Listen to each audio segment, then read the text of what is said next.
गरीब साध साध सब नेक हैं, आप अपनी ठोरे, जो सतलोक ले जाएंगे वो साधु कोई और।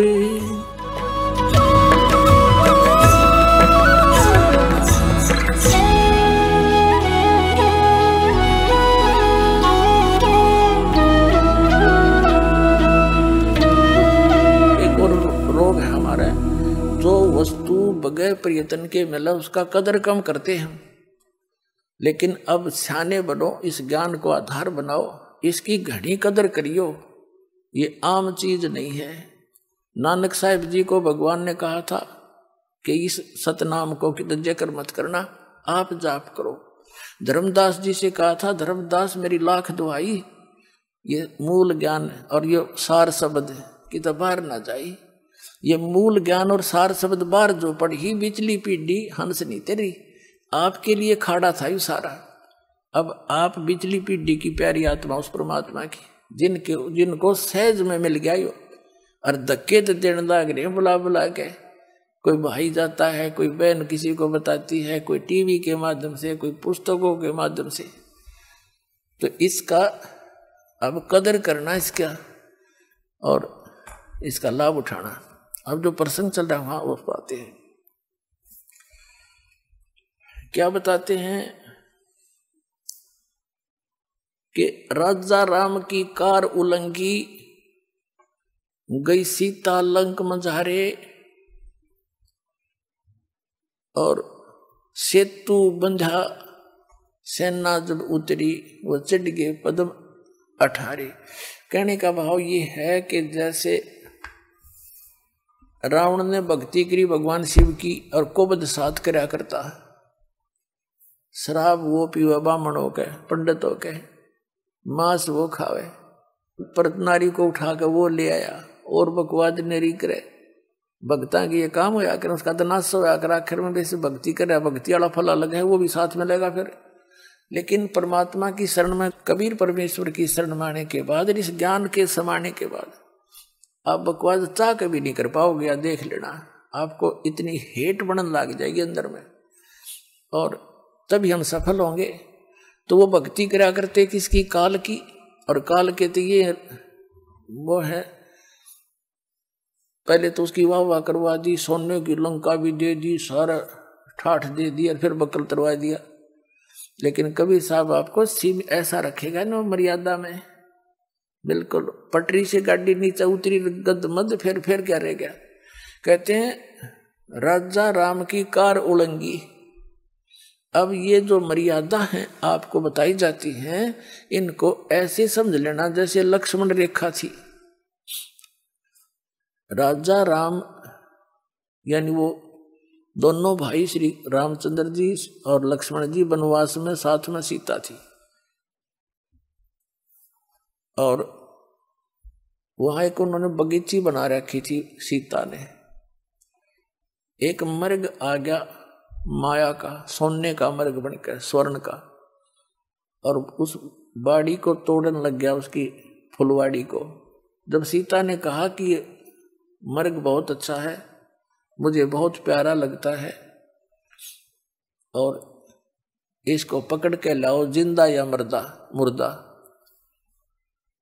अब वो श्री राम जी चले,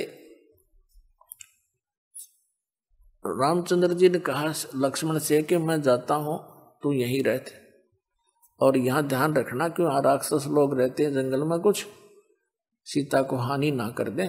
और यदि तू आइए ना मेरे पीछे, तो दूर भी जाना पड़ जाए तो भाग लिया। इसने कह दिया लाओ ना, तान नहीं खाऊं मैं। तो इस तरह की जो हमने पीछे गलती कर ली, अब नहीं करनी चाहिए, उनको दोहराना नहीं चाहिए। इन से ये शिक्षा मिले। सीता ने कहा इस मर्ग को लाओ, अन्यथा मैं अन्न पानी ग्रहण नहीं करूंगी। अब हम इतनी तक रखे है जो थोड़ी बहुत पिछले पुनकर्मी प्राणी होते हैं। लक्ष्मण से कहा था कि मैं जाऊं हूं, जहां तक कोशिश होगी लाऊंगा इसको, लेकिन तू आइए मत, अकेली ने छोड़ के इसने। और यदि आना भी पड़े तो इस ऐसे मंत्र है, इसको बोलकर चारों तरफ निशान इसके अलग रेखा खींच के आना और इसको बता देना इसे बाहर नहीं जाओ। अब कहते हैं ना, आत्मा को कुछ आभास हो भी जाता अपनी थोड़ी बहुत आने वाली आपदाओं का, या कोई अच्छे सुगन बन जाते हैं, अब सुगन भी बन जाते। रामचंद्र जी चले गए, काफी दूर तक वो तो नकली था, माया का था, छुप गया। बहुत दूर निकल के पीछे से आकाशवाणी कर दी, हाय भाई मर गया लक्ष्मण। सीता ने कहा कि तेरा भाई पर आपत्ति आ गई, आप जाओ। लक्ष्मण ने कहा मैं नहीं जाऊंगा, मेरे भाई पर कोई आपत्ति नहीं, कि युद्ध हो रहा है। तो उसने बहुत अपशब्द कह दिए सीता ने अपने देवर को कि तू ये चाहता तेरा भाई मर जाए, तो तेरी नीत में दोष लगे है। विवश हो गया वो महापुरुष। उसने कहा ठीक है माता, इस चारों तरफ मैंने एक लाइन लगा दी है, इससे बाहर मत जाना, इतनी दया कर दी हमारे पे। लक्ष्मण के जाने के बाद तुरंत रावण आ गया सीता उठाने के लिए। उन्हीं का षड्यंत्र था, उसका मामा मारीच, उसका मामे का नाम मारीच था, वो मारीच सिद्धि युक्त था, और वो मृग बन के ऐसे धोखा देकर उनको दोनों को कुटिया से दूर ले गया था। रावण आया एक साथ दो रूप बना के आटा मांगन खाते रहे भोजन लेने के लिए। तो सीता ने कहा कि महाराज जी आ जाओ, यहाँ के ले जाओ कुटिया के पास से। रावण निकट आया तो उसमें से लपट निकली रेखा से, सिद्धि युक्त थी वो। रावण 10 कदम पीछे गया, अन्यथा जल जाता सारा। उसने कहा माई भिक्षा देनी है तो यहाँ कर दे दे, साधु संतों के साथ मजाक नहीं किया करते। सीता को भी नहीं पता था यह सचमुच इतनी प्रबल रेखा है। अब सीता ने अपनी सोच से जो सोचा वहां जीव मार खाता है। सीता ने सोचा कि फर्क पड़ा है, महात्मा जी हैं, अभी आटा देकर अभी आ जाती हूं। लेकर आटा यानी जो भी कुटिया में उपलब्ध था भिक्षा अन्न, और रेखा से बाहर जाकर कहा ले महाराज जी।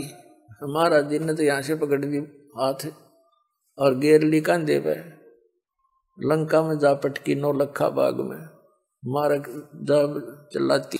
तो पुण्यात्मा वो को बड़ी बूझ थे, मूर्ख थे, यूं कह गए थे इस तो बाहर मत जाइए।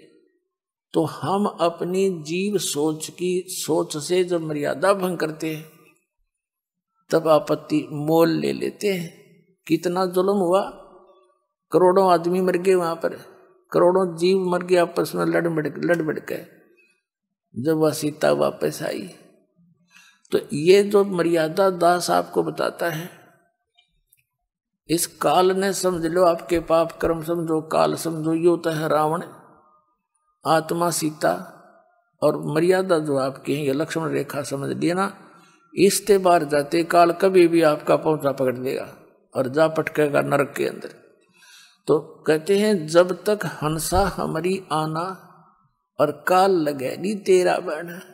परमात्मा ने कहा है कि हे काल, जब तक ये जीव मेरी मर्यादा में रहेगा तो इसके निकट नहीं आ सकता। तो काल ने कहा था कि सबसे पहले मैं इसकी मर्यादा ही खंड करवाऊंगा।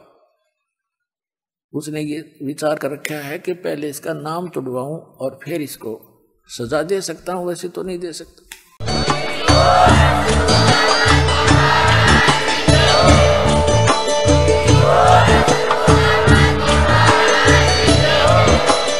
आप सुन रहे थे जगत गुरु तत्वदर्शी संत रामपाल जी महाराज जी के मंगल प्रवचन। अधिक जानकारी के लिए विजिट कीजिए हमारी वेबसाइट www.jagatgururampalji.org। संत रामपाल जी महाराज जी के शुभ आशीर्वाद से पूरे विश्व भर में 500 से भी ज्यादा नाम दीक्षा केंद्र हैं, जिन पर संत रामपाल जी महाराज जी द्वारा ऑनलाइन निशुल्क नाम दीक्षा दी जा रही है। अपने नजदीकी नाम दीक्षा केंद्र का पता करने के लिए संपर्क करें 8222880541।